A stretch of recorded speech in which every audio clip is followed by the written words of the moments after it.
Courier News, and the Star Ledger, filed with the municipal clerk and posted on the municipal bulletin board on what the heck was that? Sorry.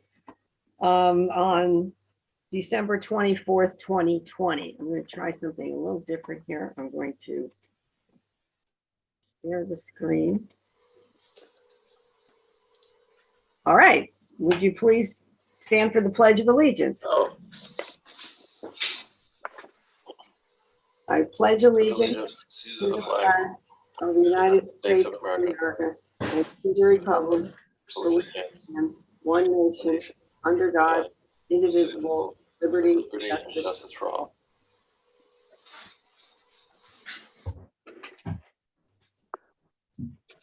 Yeah. Okay, first order of business is a presentation from Peter Vastela. Is that how you say it? Hi, yeah, it's Vastela. It's close enough. Okay, from our Animal Control Solutions. And for those that don't know, that is the company that we contract with to take care of all our animal control issues. And how many years have we been with you, Peter? Do you remember? I know it's been several, longer than I've been with the company. Okay. So I will turn it over to you. And I know you had some things you wanted to share with us. Yeah, I'm actually not going to take up a whole lot of your time. I honestly just wanted to, introduce myself. I am the field operations manager, which means I kind of do a lot of the day-to-day in terms of running our animal control officers, and I take, some of the work off of our owners' plates. And I just wanted to take the opportunity to, find out if you guys had any questions, concerns, and just let you know that I'm always available. If you ever do need to reach out, you can call me, email me, whatever you need. I have to say, the reports we get, the monthly reports are very thorough. Thank you. Really, they're well done. You can really follow, what's happened step by step when there's a complaint or a report. They really are. Thank you for that. Happy to hear that. And I know you had some sample resolutions or something for us. Yes. Yeah, I can certainly go over a couple of them. It's just a few things that I think can save the town some money and the taxpayers some money. One of them relates to when we impound an animal. So whether that's sick or injured or whatever it might be, we've had a situation in several towns where we'll impound an animal because it was either sick or injured or lost or whatever it might be, and we end up finding an owner after within the 7-day hold period. And there's expenses that get racked up, especially when there is medical, when there are medical needs. We had one that got up over $1,000, and the owner refused to pay. There was no recourse. So that's why we recommend, and some of our towns have done it, putting in place an impoundment ordinance where it clearly states that all expenses that are accrued during that hold, whether it's just the hold or it's medical expenses, is the responsibility of the owner, period, end of story. Yeah, no, that makes sense. I'll take a look at it. We currently have an ordinance, but it sets a fee of $15 per day for impounding and 10 for maintenance, which is not going to cover current day expenses. Yeah. So I'll look at amending it and bring it to the next meeting. Excellent. What happens after 7 days if you can't find an owner? So at that point, we can then put the dog or cat up for adoption. It's no longer, the way the law is written, it becomes no longer owned, so it can go up for adoption. We've had it happen before where after the 7 days, someone comes forward, and if the animal hasn't been given up yet, then of course we'll work with them and give it back, get it back to them. But so if the owner cannot be identified and the animal's adopted, you've still accrued expenses for that week. Does that revert? Does that come to the borough to pay? Yeah, if there's no owner, then yes, absolutely. But there are, in most cases, we find an owner. So there's a lot of potential revenue being lost there. Yeah. The other ones I have, really the most important one is has to do with any time that there's a bite. As it is right now, there's the New Jersey Potentially Dangerous Dog Act, but that's a very it's got very narrow guidelines. Where basically you have to almost be a dog psychologist in order to know whether it qualifies. I mean, for example, if two dogs are in a fight and you as the owner of one of them goes and breaks them up, if you're bitten by the other dog, it does not qualify because that's considered provoked. What we're suggesting is something that kind of closes that gap, where anytime there is a bite, we have the tools or something to actually do something. Because if it's something where it's a repeat issue but it never qualifies for PDD, it can be an issue for neighbors and real concern for people that live around these dogs. What is Peter? What is PDD? What does that mean? Potentially dangerous dog. It's under Title IV of New Jersey statutes. Basically, it just states that anytime there's bodily injury in a unprovoked attack, that it would qualify for that. But that wording, the unprovoked, there's a lot of gray area, especially the last couple of years, the way they changed it for what actually fits as unprovoked. Okay. Have other Meaning towns, it's a very narrow definition, Peter. Meaning there's a lot of exceptions. Correct. Yep. have some of your other towns put in better language? Is that what we have as a sample of? There are a couple of towns that have. Yeah, I sent a few samples to Anthony of towns that we have, and also a couple from towns that we don't even work with, but that just have really good language in their ordinances. So it's just something to look at it as an example. Great, good. Jack, you got another thing to do. It's on my list. Okay, wonderful. So that's all from me. I appreciate your time. Just wanted to kind of put a face to the name, and if you guys ever need anything, please feel free to reach out. Thank you, Peter. Thank Thanks you. for coming. Thank you. Thanks for having me. Have a good night. Next is approval of minutes from April 26th and May 10th. Do I have a motion? I'll move. Second. All in favor? Aye. Aye. Except I can't vote on the April 26th because I wasn't present. I think you still can, but Okay. You can, but you don't have to. yeah. Yeah, under Robert's rules, you actually can, surprisingly. Yeah. They look good then. Okay, so we had it all eyes. Is that good? All right, time for our open session. If there's any members of the public who would like to be heard, we have a 3-minute time limit. Anthony will hold up his little timer. Please give your name and address before you speak. So if we don't have a lot of people in the public here, but anyone is welcome to raise your hand either in your picture or, oh, I see Johanna has her hand up. All right, Johanna. Good evening. I'm Johanna Wissinger. I'm here representing the Environmental Commission concerning 1881. I wanted to give my opinion. I know you have heard some of it because I've given you comments before, but I'm concerned, and I thought that this is a public meeting and I wanted to express some things. So I'm thinking that stormwater runoff is a serious consideration, and I appreciate the time that you've given and the planning board. But I have some concerns. I know that the DEP, the JDP, is concerned about New Jersey, but stormwater runoff affects Bernardsville. Our roads, compromising our bridges, possibility of floods. So there are concerns about making our ordinance more stringent, and that is not popular. Enforcement's a problem because it's costly and not popular. So really what we're left with is responsibility of individual property owners. And that's where I'm concerned about 1881. The DEP very simply says that the goal should be to contain water at the closest source, which means the property owner. So there are two arguments that are out there. One is that it's too onerous for the homeowner, a property owner. I'm thinking that owning property is a responsibility and it's a financial liability.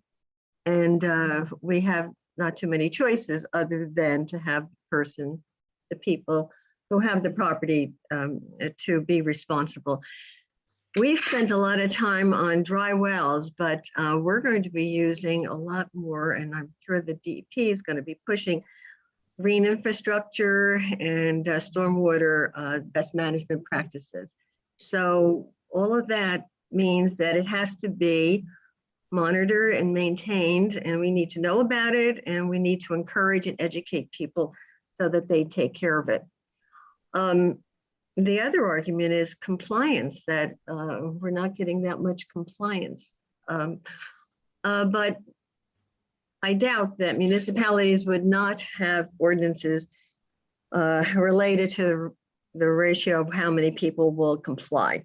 That's your goal, but the ordinance can be a reminder. I looked at the form that is supposed to be onerous for the property owner, and looks to me like it's pretty friendly. It's one sheet, Mr. Brightly, and I think John McDowell have made it simple, and it's a reminder about a lot of things, not just maintaining the dry well, but making sure that heavy equipment doesn't go on it, that you take care of your gutters.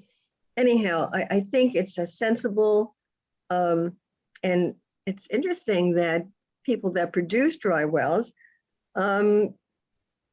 give manuals to take care of it and the warnings about not taking care of it. So it doesn't seem like it should be onerous. I don't think that we should let, the 40% or whatever that don't comply to not have us have people be responsible for and know about their dry wells and all other stormwater regulations that they use. And I'm hoping that that I will get support from this council.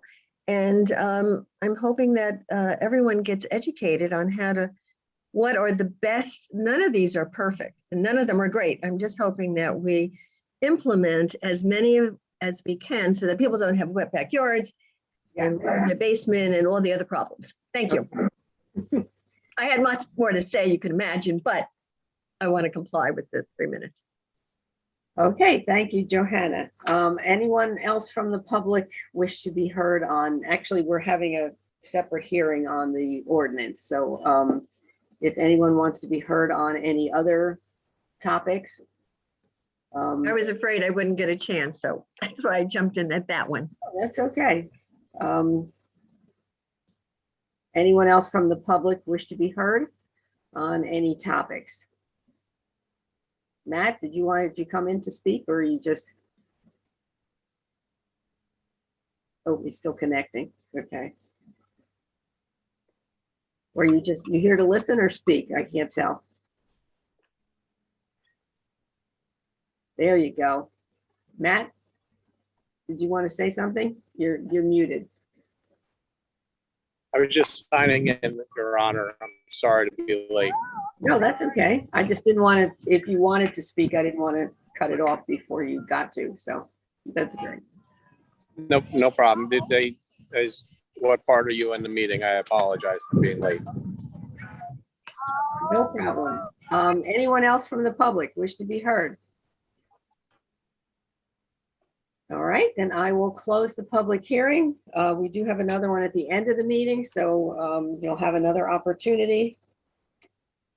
So we are moving on to ordinances. So I will open the public hearing on ordinance 2021-1881, an ordinance amending ordinance 2021-1872, amending stormwater regulations and supplementing and amending section 29 in chapter 12 in the Borough Land Use Code. Would anyone from the public wish to be heard on this?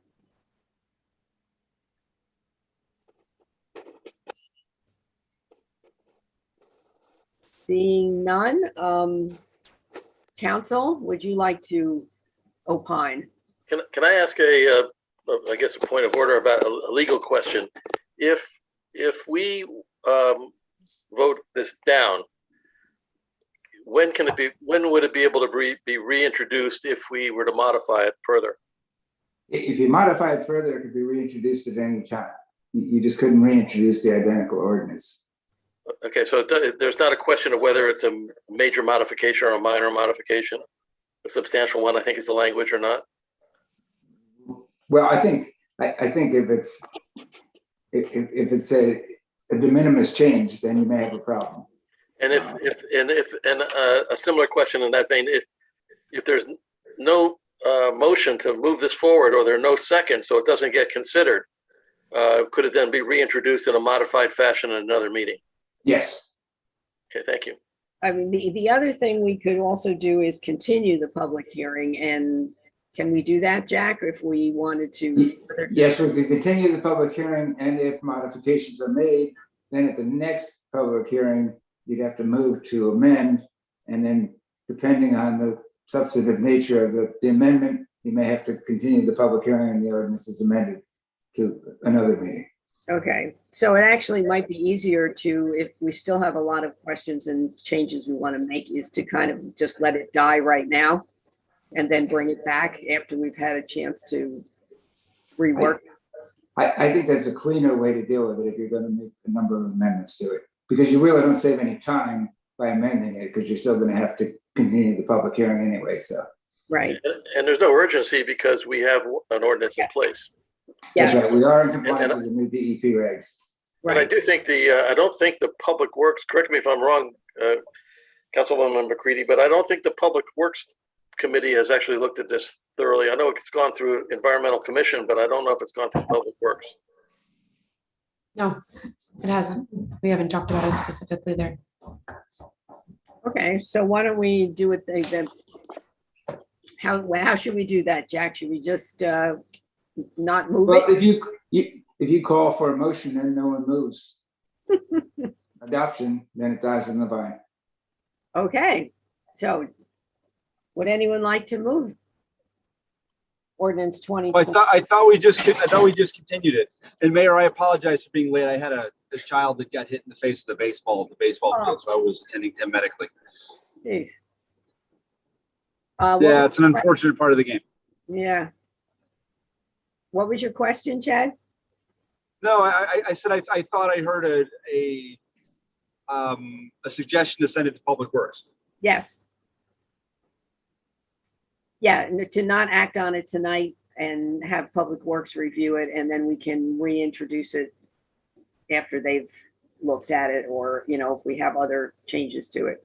Or Yeah, my suggestion actually wasn't so much to have Public Works look at this one so much as to weigh in on other possible changes.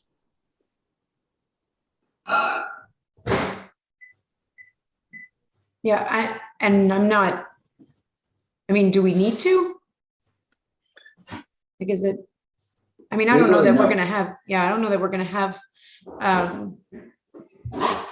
you know. Well, I don't want to discuss too much because then we're discussing something we haven't moved. So I just think to be consistent with the mayor's desire that all committees that have a vested interest in ordinances review them, I think that's important. But even if it didn't go to Public Works, I think there are changes that need to be made.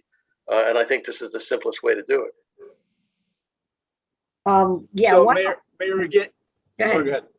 No, go ahead. Again, I apologize. So which ordinance are you at in the agenda? I know I looked at it this afternoon. We're on the First one, stormwater. Stormwater. So Okay, so look, I've seen the stormwater ordinance a bunch of times in a variety of places. I've talked to Jeff, I've talked to Tom, our borough administrator, and it seems to be that this is the version that we would like to move forward. So I'm happy to move that forward.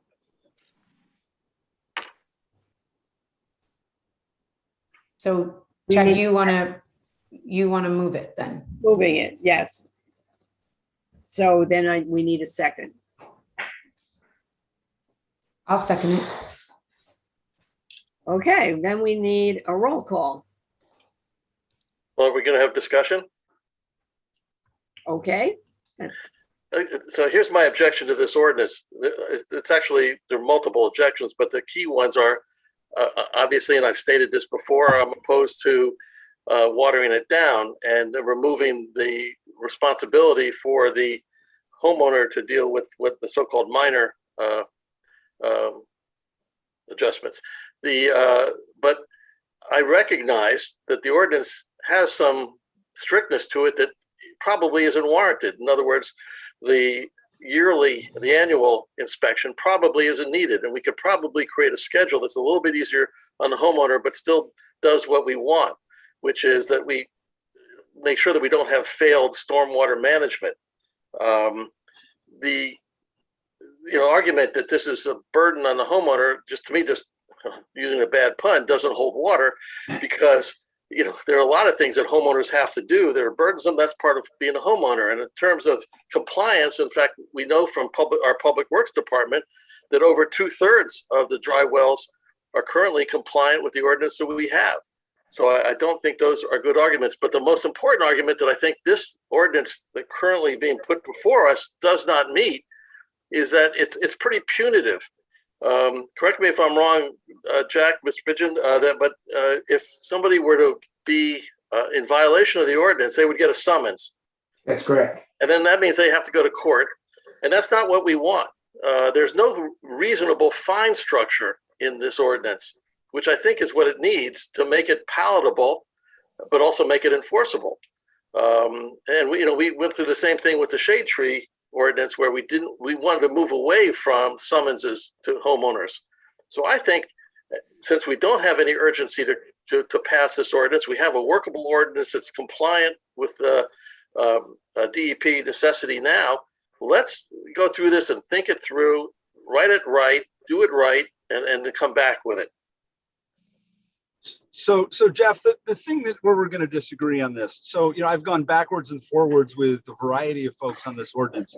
The yearly maintenance, from everything that I've been told, is not very useful. And, there've been several proposals that have been passed around, from which I think the most valuable and reasonable one is, and Tom C., help me here if I misstate this, doing a review prior to transfer of sale. Which would then make sure that it is functioning before the sale is transferred. And that seemed to be the one area where we as a borough have had problems in the past, not a circumstance where the well has been failing. Tom, did I state that correctly? Yes, I had circulated the idea, and we've discussed it here before, of at a minimum making it a mandatory inspection and certification of functionality, at least at resale. Well, let me propose a compromise, because I think that's a bad solution, actually. People own their homes 10, 15, 20, in my case, 30 years. If we're going to have an inspection at the time of transfer, houses can go decades without being monitored and inspected. That's just not a good solution.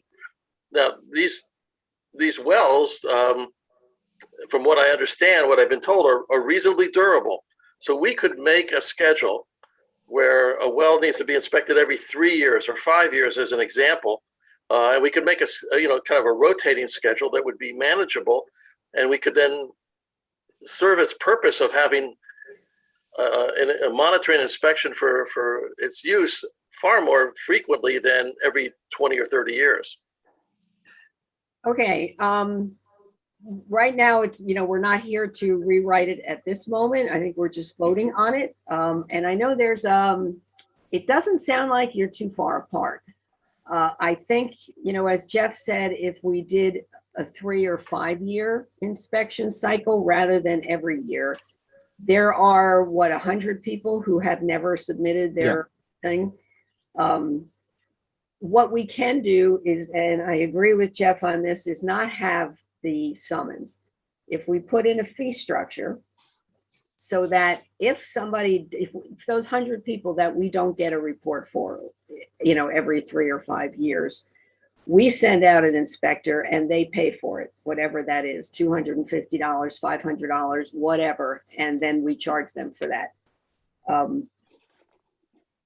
That's kind of, to me, a simpler way of getting this done without putting too much burden on our zoning office or too much burden on the homeowner. They can simply certify every year, like the ones that have been doing it. They're not having a problem sending it in every year. It's those 100 that aren't. And so if we then inspect those on a rotating basis and have them pay for it, maybe they'll start doing it every year. And 2/3 of homeowners that have such a dry well are reporting it every year annually. That's what I'm saying. So they're already complying. It's those other 100. And, we don't have the staff to go out and inspect all of them. We just can't ask that of our zoning people. But if it's a rotating schedule and we start finding some of these people, doing it simply without summonses and then going to court and the whole thing, those sound like compromising changes. Chad, are you okay with that? Yes, I am. I mean, look, did you say Jack or Chad? Chad. Oh, Chad, I'm sorry. Yeah, I heard you too, Jack. For me, the inspections aren't valuable. Everything that I've heard suggests that they have little to no value. I mean, for the spirit of compromise, am I willing to compromise? Sure. But this just doesn't seem like, this seems like this is a circumstance where we have put up a administrative town barrier for no purpose. If the group wants to go with something less frequent, I'm willing to hear it. But honestly, this seems like we're wasting the borough's time, in my opinion. So I have a question for I'll disagree with that. And Tom, although Tom, your tenure is shorter, so Jack may be the one to ask the question to. Is this a source of problems for us historically, 5 years over the last 10 years? Stormwater problem that people aren't managing? I understand that if you have a dry well, you're responsible for the maintenance, for your own property, and we need to have a reasonable enforcement mechanism. But is it been an issue? I can answer that. Councilman, there was the one issue that when I pressed the zoning office on was where, at least on one occasion, people put structures over the wells. It didn't mean that the wells were failing. It just that, they just weren't paying attention to them. Yeah, no, you can't do that. Yeah. Or was that an incident where it's a new homeowner and they didn't even know it was there? So yeah, I think that's that's my understanding of the story, Mayor. It was a new homeowner. And that's why we discussed putting it at the transfer sale. Yeah. It's my understanding, and Tom, I've asked this question of everyone that I've encountered on this issue, and I don't believe I'm overstating this. And if anyone has facts to the contrary, please let me know. We haven't had one fail that we know of. I think that's correct. If the 100 people who aren't reporting to us, we don't know what's going on with them, I guess, right? Well, but transparently, Tom, and this is the problem with it. The 100 people that are reporting to us, we really don't know either, because my understanding of the reporting structure is essentially they're acknowledging that their storm well is working. And in the planning board, there was a long discussion that only a professional can really determine if these things are working or not. So there's been no report of these failing, either through a flood or overflow, and we have no record of them failing. So for me, when I look at something that has that kind of history, this becomes paperwork for paperwork's sake. Well, this is where I just want to actually add, I had asked Tom about whether or not John McDowell had an opportunity to look at this. And this goes back to what Dr. Jeff said about having Public Works talk about it, because it seems like that's the theme in Public Works, is that our roads tend to not last as long as we hope they should. And a lot of that has to do with stormwater runoff in general. So if each house had a perfectly running stormwater management system, maybe our roads would last longer. So that's why I really want to hear, some, with his experience and his knowledge of road work, and Doug as well, I think that's a valuable piece that we should consider when we move with this. And I I- think that the points that have been made for, further examination are rational. It doesn't mean we won't do this, in a month or two anyway. But I think it's reasonable to have Public Works for what Councilwoman Zamara just said. It's reasonable to not have the summons be our solution if there's something that's more effective than that. And perhaps there's a rational compromise between 30 years and 3 years, somewhere in between, that makes sense. Yeah, is the summons system, that's still in this ordinance, yes? That people get a summons? Yes. Right. So for those reasons, I think it makes a lot of sense for us to not try and vote this through tonight, but rather to take the time to look at it again. I don't think we're killing it. We're only just postponing it. I was going to ask Tom C. and there he is. Sorry, my box has moved around. Hey, John. Tom, did John or Doug see this ordinance, or are they aware of it? Have you talked with them about it? Yeah, we reviewed it at our staff meetings. Everyone is aware of what it is and some of the conversation happening, but because it's so sort of contained within a private lot, generally speaking, that it's been more resting in the zoning office. So no, but I heard what council said, and I think there is a legitimate opportunity for those folks to weigh in. Okay, yeah, that's what I wanted to know, if they had seen it already. Okay, good, thank you. Okay, so then can we vote on this? It's already been moved and introduced. Yeah, I think you have to vote on it since it's been moved and seconded. Moved Okay. and seconded, sorry. For my application, where am I picking up? We're the stormwater ordinance, John. Gotcha. And what is on the table is having it, John and Doug and Public Works take a look at it to kind of see where the issues are, because we are a little split on how strict or how unstrict it should be with, and personally, I think the summons thing is too strict. I'd like to see a fine system put in there instead. But there are other things that can be tweaked, so. Mayor, may I just? Technically, we can't put a fine, but we could set it up like we did the other ordinance with, if you don't do it within 60 days, then you have to pay a permit fee to have our inspector go out and inspect it. So we'd have to couch the language carefully. Okay. So Yeah. Jack, Mayor, I apologize, just for Councilman Donahue's benefit. Jack, can you just kind of review what a yes vote and a no vote is on this? Because Thank we're you. kind of mixing concepts. Yes, a yes vote, this ordinance would pass as written, as set forth in the agenda. A no vote would kill this ordinance. However, a new ordinance with some substantive changes could be introduced during this legislative year. And John, a no vote would simply mean that the existing ordinance you adopted last month would remain in effect That's correct. for the time being. Okay, so it's still a work in progress. Yes.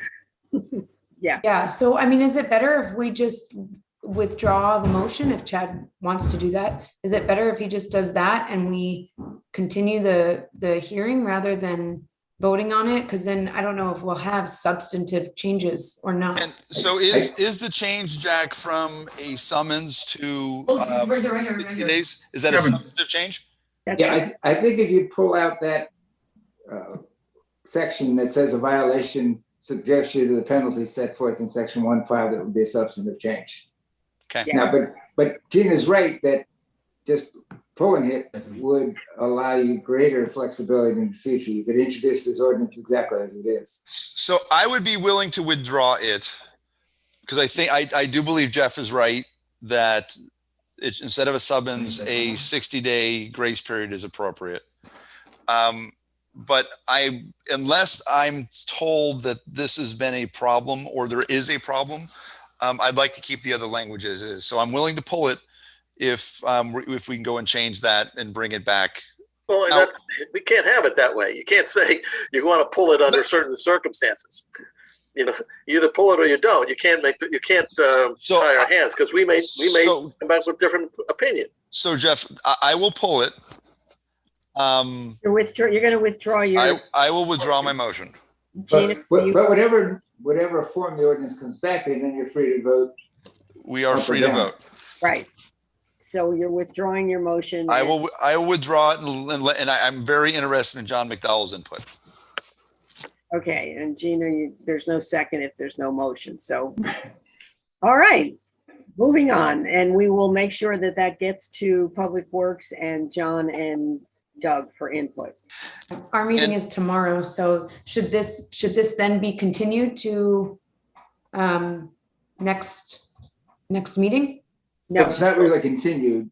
It will be a new ordinance. yeah, So we'll have to reintroduce. we can list it. I'll have to start over. Well, I don't think it should be next meeting either, because that means that we have less than 1 day for John and Doug to consider it and for us to talk about it at Public Works, and only 2 weeks to rewrite the ordinance. So I think might be more reasonable to wait to the meeting after next to reintroduce an ordinance.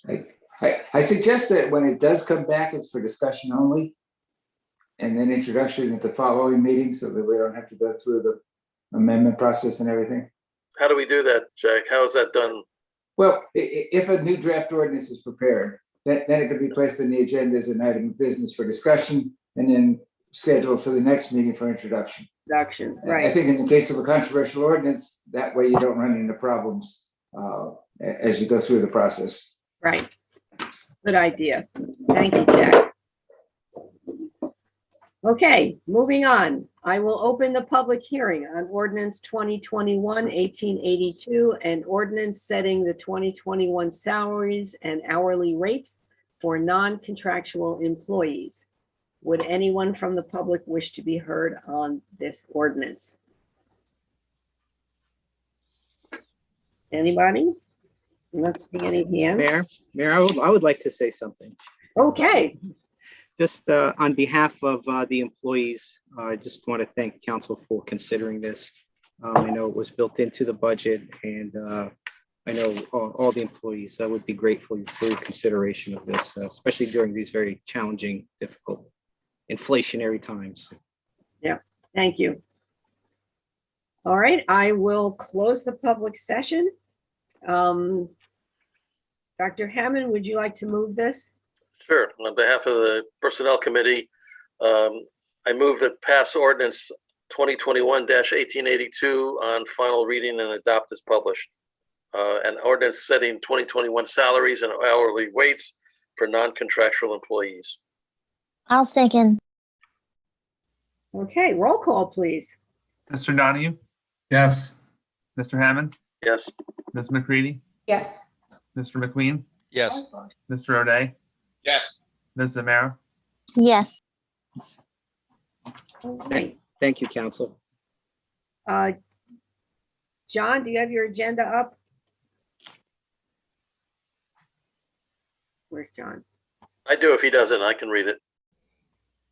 He's on mute. John, you're on mute. You're on I think mute. he's got it. Mute, John. I don't. If you can read it. Okay, yeah. Okay, Jeff, can do can you it too. I introduce it?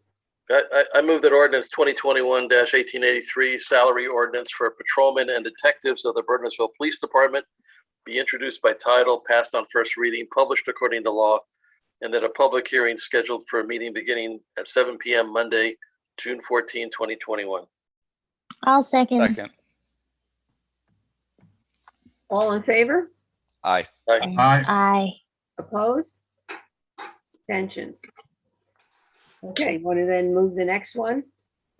I move that ordinance 2021-1884 salary ordinance for sergeants and lieutenants of the Bernardsville Police Department be introduced by title, passed on first reading, published according to law, and that a public hearing be scheduled for a meeting beginning at 7 p.m.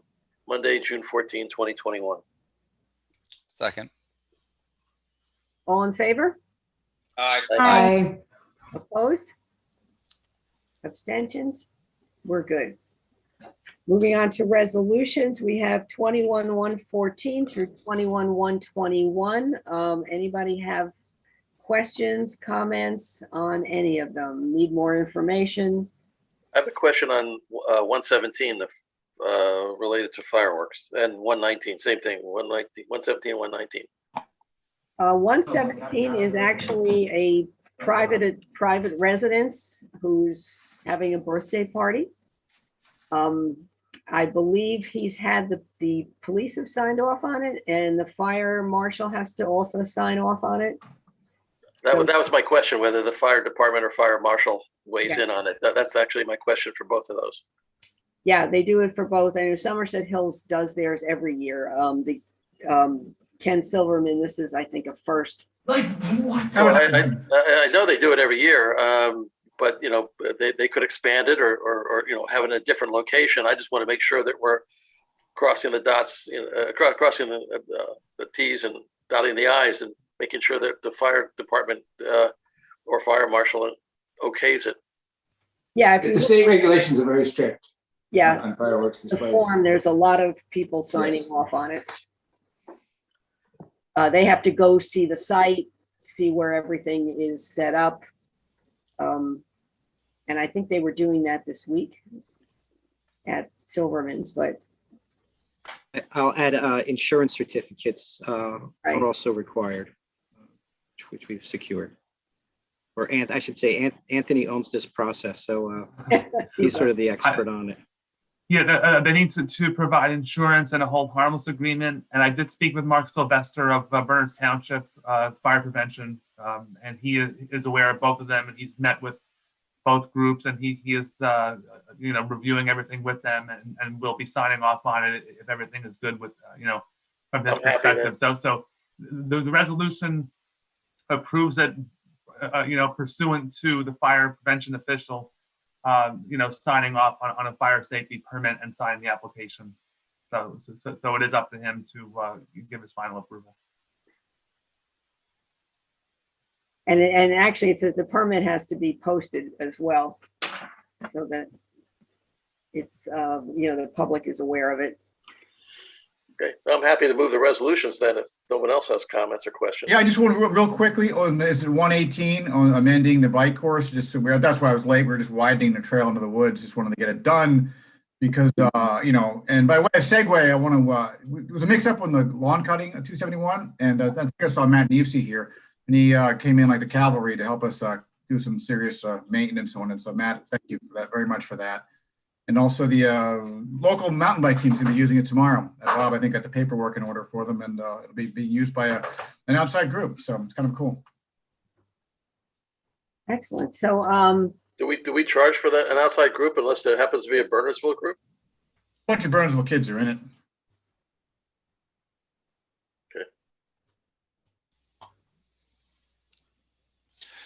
Okay. Was there a second? Jeff, I think I heard you move them, right? Yeah, I'll move resolutions 21-114 to 21-121 be adopted. I'll second. okay, roll call, please. Ms. Zamara, Yes. Mr. O'Day, Yes. Mr. McQueen, Yes. Ms. McCready, Yes. Mr. Hammond, Yes. Mr. Donahue. Yes. Okay, mayor's update. I attended, I think Jeff was on this one as well, yet another webinar on dams. The steps involved if you need to remove them. One of the things they brought up, I don't know if we've done this, is to see if there's historical aspects to the dam and involve SHPO, the State Historic Preservation Office, in case there are. Stressing community outreach and education, and I think we've got plans to do that. They also mentioned that New Jersey DEP will be offering loans for dams. Starting in the fall, it'd be a 20-year loan at 2% interest for either rehabbing or removal. Jack and I met with the mission committee of St. John's Episcopal Church on the mountain. They are looking to buy a 2-family home to convert to affordable housing as a way to provide affordable housing for residents, not residents, but anyone in our region.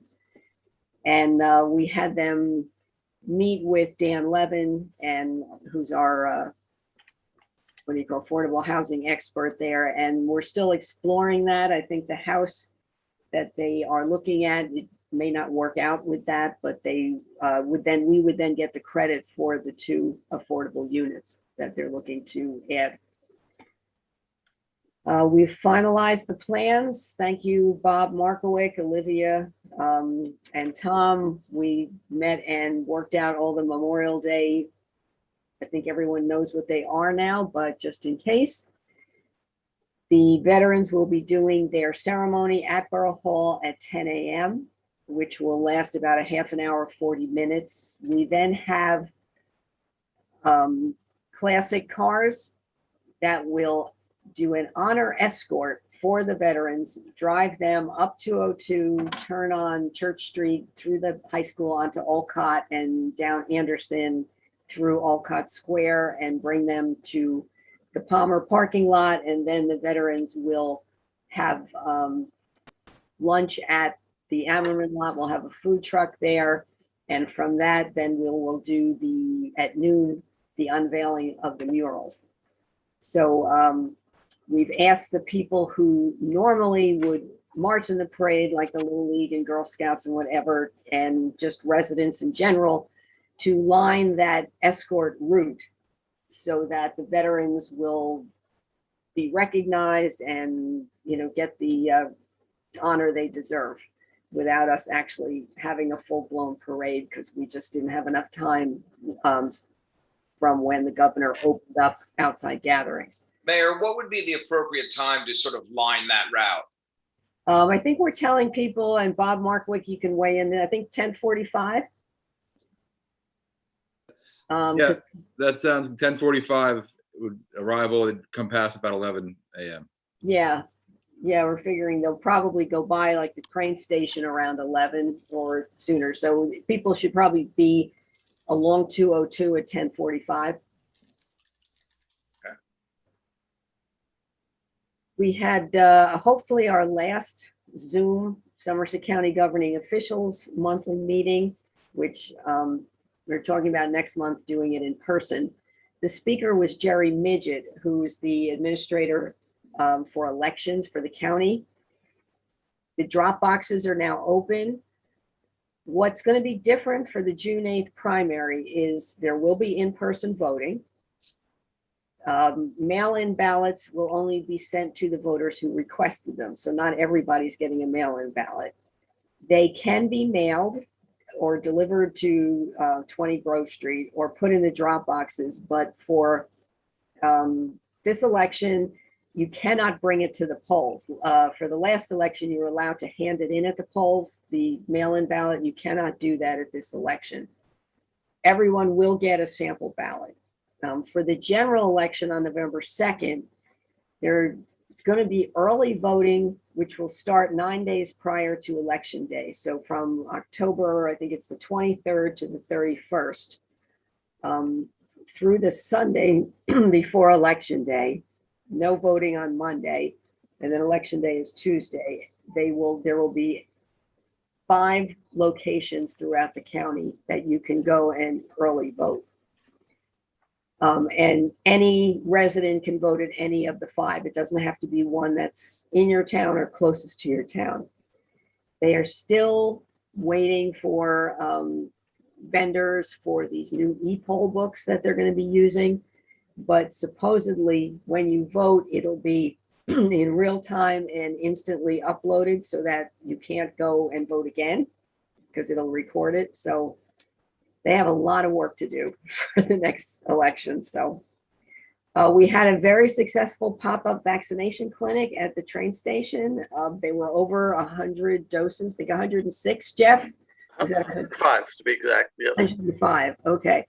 Was very well organized. The county did a wonderful job, and I think a lot of the residents really appreciated it. Can I just thank the CERT team members that are out there to volunteer to help as well? It was a hot day, and they deserve recognition. Yeah, and they were there for the whole time. And we actually added an hour. We went from 3 to 8 instead of 3 to 7 because a lot of people were working till 7 and wanted that extra hour. So yeah, they were out there. They're also, it's kind of the same folks that are at the cyclocross. You know, those guys are great. Those third volunteers really do a wonderful job. We had our first employer legislative committee meeting since I think last February. They're expecting to get those back on a monthly basis in person starting in June. The speaker was Colleen Marr, who's the county administrator. She went over some of the county goals, their energy initiative, supporting the tourism and hospitality industry who have suffered so much through the pandemic, and talked about the rescue funds and how they're going to be used. And as we're approaching the 250th anniversary of our country, they're going to be putting emphasis on the history that is in Somerset County as a tourism package. We had a cultural arts committee meeting.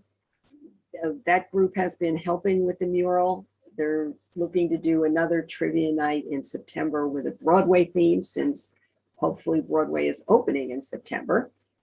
Where they're looking to do some summer concerts in the gazebo down by the pond.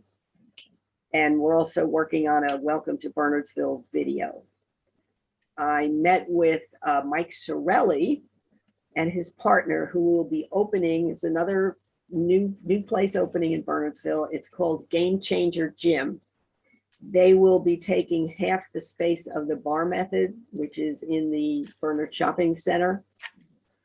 So they're excited to be coming into town. And I also heard that the empty store next to the Bee Boutique has been rented, and that's been empty about 8 years. So that's good news too. I did attend. Which store? I didn't hear that. Which store is this? Sorry. Next to the Bee Boutique, which was Bling. It's been empty forever. I forget what kind of business it was, but it has been rented. I did go to 2 different webinars on the Rescue Act. When those funds are going to come through, the Treasury has issued the interim final rule. So it's not the final rule. They'll be soliciting public comments on it through July 16th before they approve the final rule. But they're doing that simultaneously with implementing the program.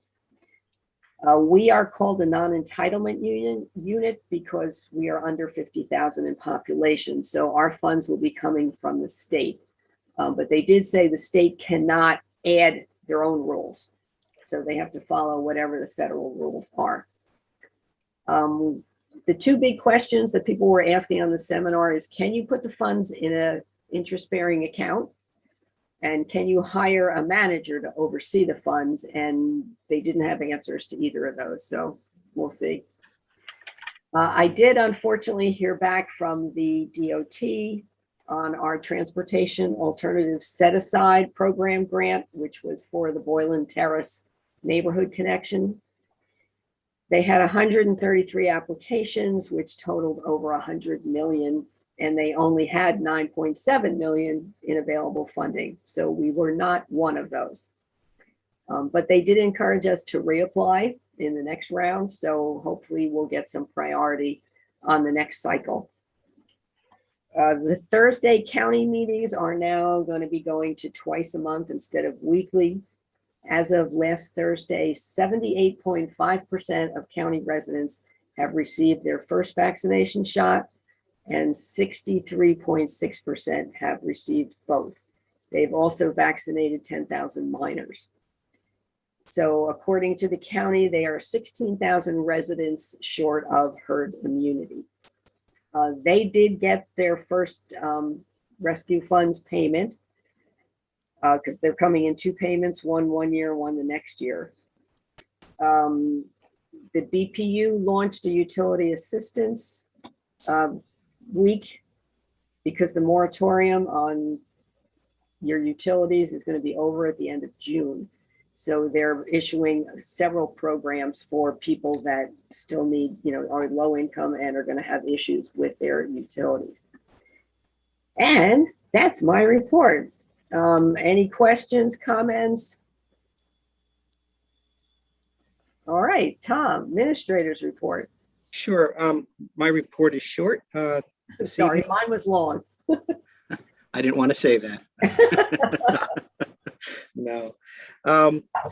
We're hoping for the next council meeting to have a resolution prepared to outline the parameters for reopening of municipal buildings.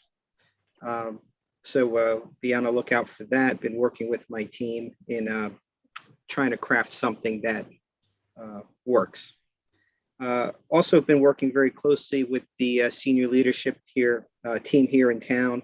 We've been having a monthly leadership seminar, bringing in guest speakers, working on a core values initiative, getting our organizational charts up to speed. And actually we'll be asking council to vote on those two items once I can review them a final time with the personnel committee. That is our core value statement for the administrative team and the finalized organizational chart. Department heads have been handed preliminary budget planning documents so they could start identifying strategic priorities, and that will guide some finance committee discussions in the coming months. A couple practical things to make council aware of: that the household cleanup event at the compost facility on May 15th was well attended. We had almost 300 participating residents come deliver items. Thanks to our public works team, the veterans banners are hung in a downtown area, and trees have been mulched. The Lloyd Road NJDOT grant has been fully received in its entirety of $200,000. And we're nearing completion of the lower level generator project at the library. And then I do have one item for executive session related to land acquisition and redevelopment items. Okay, thank you. We have all the other reports. I don't see Jeff here, Jeff Price. So our public, so we have to accept the reports. I'll move to accept the reports. Second. All in favor? Aye. Aye. Okay. Oh, public safety. Did not have a meeting. Okay, that's easy. Finance, We did not have a meeting. for a change. Yes. Yes. 9C was municipal attorney. Are we doing that later or? Oh, I know, Jack, do you usually, I have several items for a closed session. yeah, I know he usually saves them. Thank you. Sorry. No problem. He might have had something, right? Yeah, I didn't. How about our council organizational development and personnel committee? I think our business administrators covered most of that. We've already voted on the PBA contract, which came through our committee, and the wage and salary ordinance also came through us. In addition to the reorganization plans, and we're working on the core value statement, which will feed into our ability to develop key performance indicators and performance evaluation. We also we're working on plans for, as was mentioned, reopening to some degree the Borough Hall, which would probably be sometime in mid-June. And then lastly, now that we've passed the ordinance related to the PBA contract and the sergeants and lieutenants contract, the discussions are underway for developed a process to recruit for a captain's position, which was approved back in December. Okay, thank you. Did I say public safety before? Yes, there is no meeting. Okay, public works then. We didn't have a meeting either, because Doug was on vacation, so we shifted it to tomorrow. So we're gonna meet tomorrow. Though we did actually, as I'm looking at this agenda item, technology is on there, and technology has historically not been a part of the meeting, but it will be moving forward. Oh, good. Okay, thank you. Land use, we're actually just waiting for Advance to give us their concept plan. Do Right, we have a Tom? timeline on when they're going to give that to us, Mayor? It was supposed to be this week, I think. It's supposed to be end of this week. Yeah, thought so. So we'll get back to you when we get that. Housing and zoning, Jeff is not here. And I don't think we didn't meet this week. We did not, no. Yeah, because they were on vacation. Yep. Do we have any liaison reports from? There is one item from the planning board, actually. We dealt with the other issue, the stormwater, but I just want to make the public aware that on May 27th, there will be a public hearing in the planning board in regard to the new singular wireless tower. And its location is 150 Morristown Road. So if the public wants to be heard, that will be reviewed at that meeting. Okay. Anybody else have committee meeting? Joanna, did the shade tree meet? That's always when I'm working. So I never- No, the shade tree did not meet. Okay. We had an environmental commission meeting on May 12th. So in addition to discussing stormwater, which by the way, we did have a representative from the planning board, I think it was Graham McMillan, talk with us, and we aired our thoughts and he aired theirs.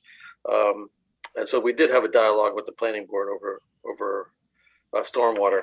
But in addition, I just wanted to highlight that we're moving forward after the presentation at the last council meeting about electric vehicles and electric chargers. So we're continuing to meet, that subcommittee is continuing to meet and taking the planning going forward.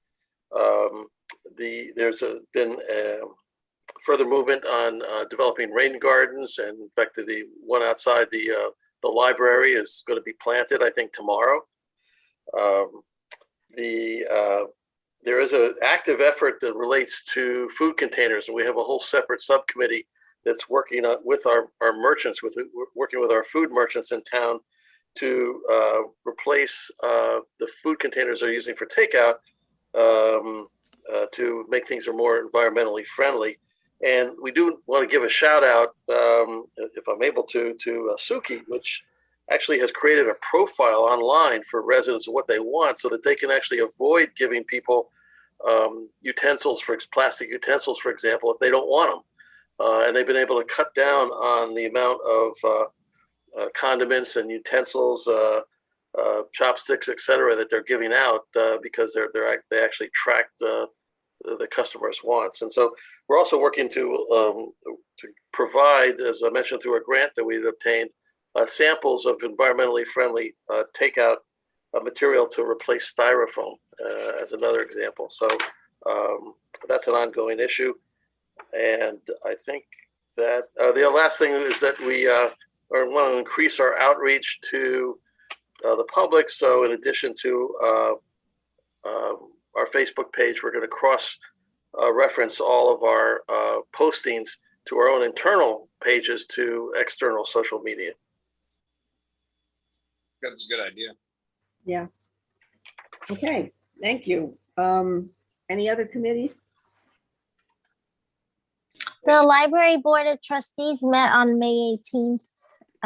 I usually encourage everyone to look at the library's offerings, but one in particular was their outdoor concert that occurred last week. So anyone who had the opportunity to go to that knows how much fun it was. They had some good weather and a great band. And the website has been revamped. So please take a look at the library website. They're very open to feedback as always. And they have lots of great programming coming up, especially for the summer for us residents. Terrific, thank you. Mayor, did I see something on the agenda that said we need a new chair for the Shade Tree Committee? Yeah, it's further down on items of business. Oh, sorry. Okay. Yeah, we'll get there. I also forgot to, I don't think I mentioned, the Community in Crisis had an outdoor concert as well in their new building on Church Street. So they've been using their garage to host a band, and everyone brings, they put chairs out. So they've really been trying to reach out more into the community with events. So next on the agenda is 10A, summer hours. Mayor, it was called to my attention that the borough for the past 10 or 11 years has had summer hours, whereby people on altering weeks have alternate work schedules.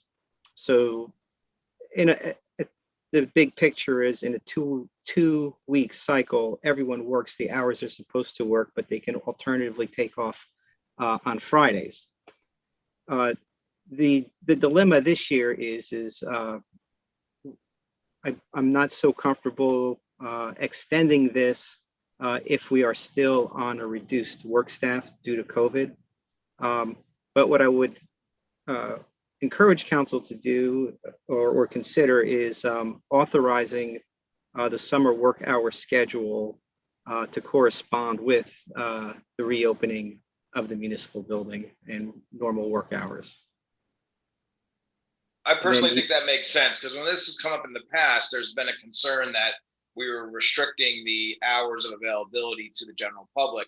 And what it was described to me in past years was they're actually expanding the access by having coverage for people who aren't in on the particular day. It doesn't mean the public can't get the service. Somebody else would be covering for them. And so it ended up being a net increase in the number of hours that the offices were open across the board. Is that something that would be the case, assuming we reopen the municipal offices again, Tom?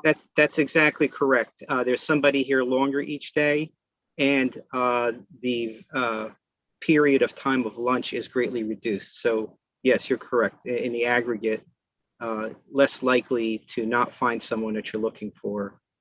Right, or at least somebody that's covering for that person. Correct. Yeah, and so in any case, it ends up being a net increase in availability to the general public.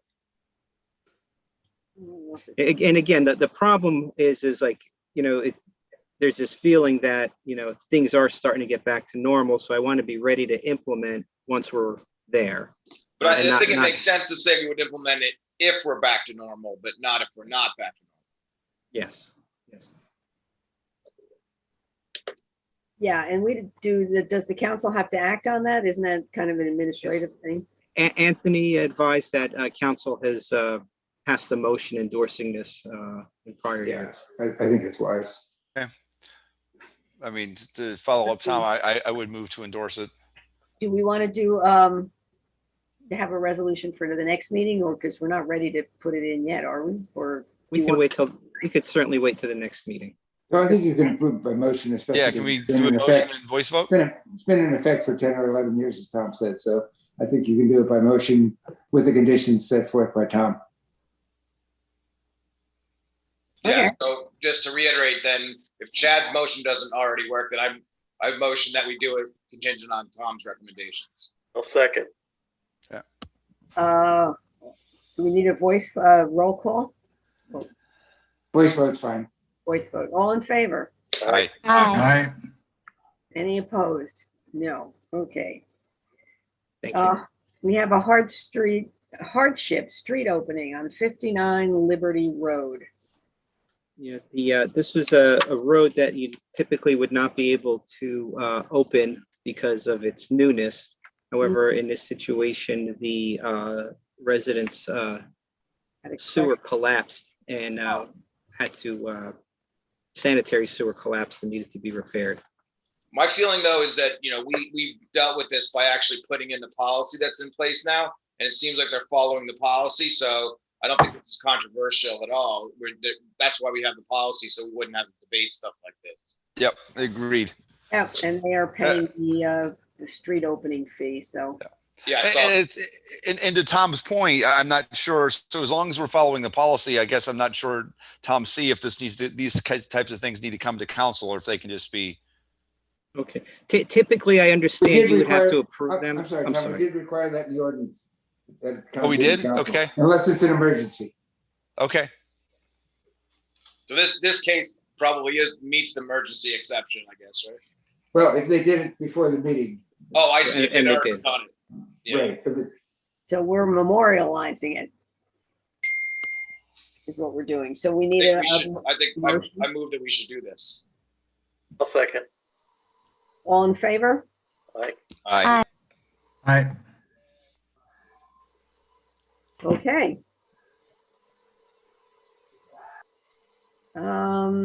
So moving on, now we are at the Shade Tree Committee. Since Ann Wazetter did retire, we need to appoint, or the council needs to appoint a new chair. And you have given us the list of the members. So has anyone stepped forward and offered to do it? That we know of? Can we give them 2 weeks to have a volunteer, or do we just want to pick somebody tonight? I hate to pick someone who doesn't, I mean, Yeah. and appoint them. Can we? Can we nominate somebody tonight and then see if they accept our nomination? Have we reached out to Miss Rushman? I mean, she was very active last year when I was on the Shade Tree Committee.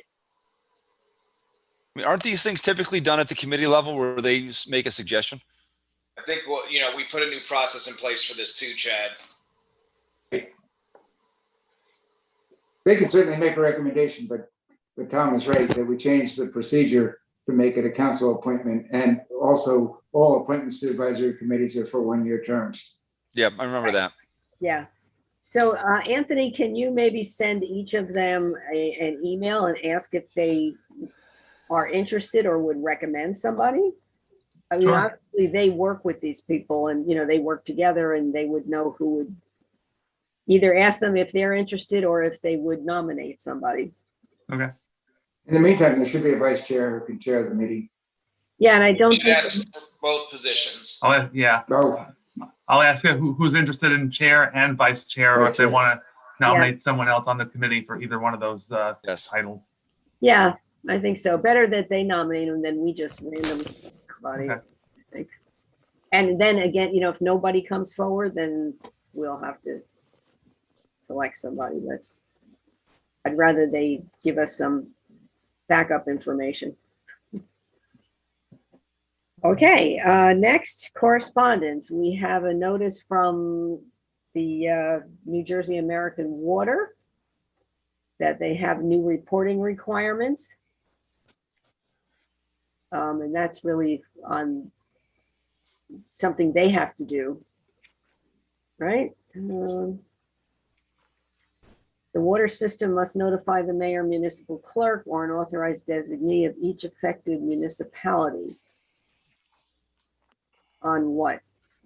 No later than 1 hour if the system becomes aware of an emergency requiring a tier 1 public notification. So we don't. So I think it's the flushing that they're doing. Yeah. Routine flushing of water, May 10th through October 14th. So it's kind of a long span of time. Yeah, but I think they're not, they're supposed to tell us each time they do it within that timing. Is that what they're supposed to do? Or is it just telling us somewhere in there we're going to do it? I think the correspondence also said that there was a certain time requirement that they had to do it within a certain amount of time of when it was to commence, which I think they're consistent with. I know I've gotten notices from them in the mail. Yeah. Yeah, because it said you may have discolored water or, low water pressure when they're doing it. So they do notify people. That's good to know. Or it ends up on the bubble. Next, this was, let's see first if we have any unfinished business. Were we going to discuss the dogs at parks ordinance, or are we waiting for rec committee? We're waiting for rec committee. Yeah, for rec. Bob Markowick is on right now. I think You're meeting That- tomorrow, right? Yeah, we're meeting tomorrow. That's on the agenda. And the, some of the members of the committee reviewed last council meeting, so they're prepared. Great. Good. So we can maybe get that on for the next meeting. Was there anything else unfinished? Moving on to new business. This was, Doug gave us this contract to award to Midwest Construction for the Crestview Drive drainage and roadway reconstruction. And mainly he, wanted to get it done tonight because of the costs of building Materials and the time, yeah. Yeah, so we have resolution 21-122 to award the contract, and I believe he's given us all the bids, the bid responses. So would someone like to move this? Let's see, who's Yeah, I can for Public Works, but can I just ask Tom a quick question first? Tom, when we award contracts, do we look at, what's the word I want to use?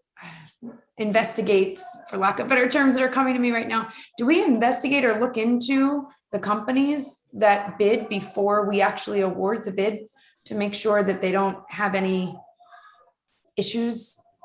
They submit lists of projects in the area that they've done in surrounding communities, and we cultivate relationships with our fellow public works people and engineers, and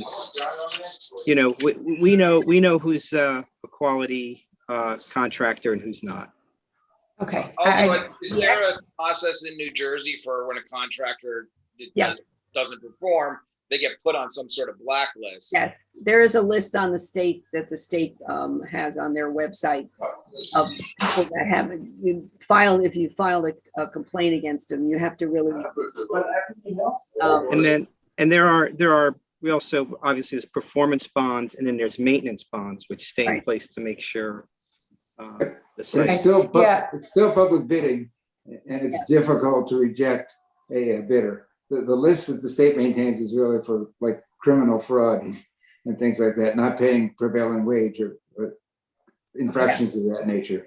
Yeah, my question had kind of two reasons, because one, because we hired, I think, somebody that operated under a different name, but it was essentially the same company, and we had issues with the original company, and then we hired the other company under a different name that we had problems with. So that was one. And the second one, I heard that a nearby town just awarded a bid for work, and they have some lawsuit or something going against them in the meantime, but they awarded the bid to them. So I just wanted to see what kind of, what we did on our side.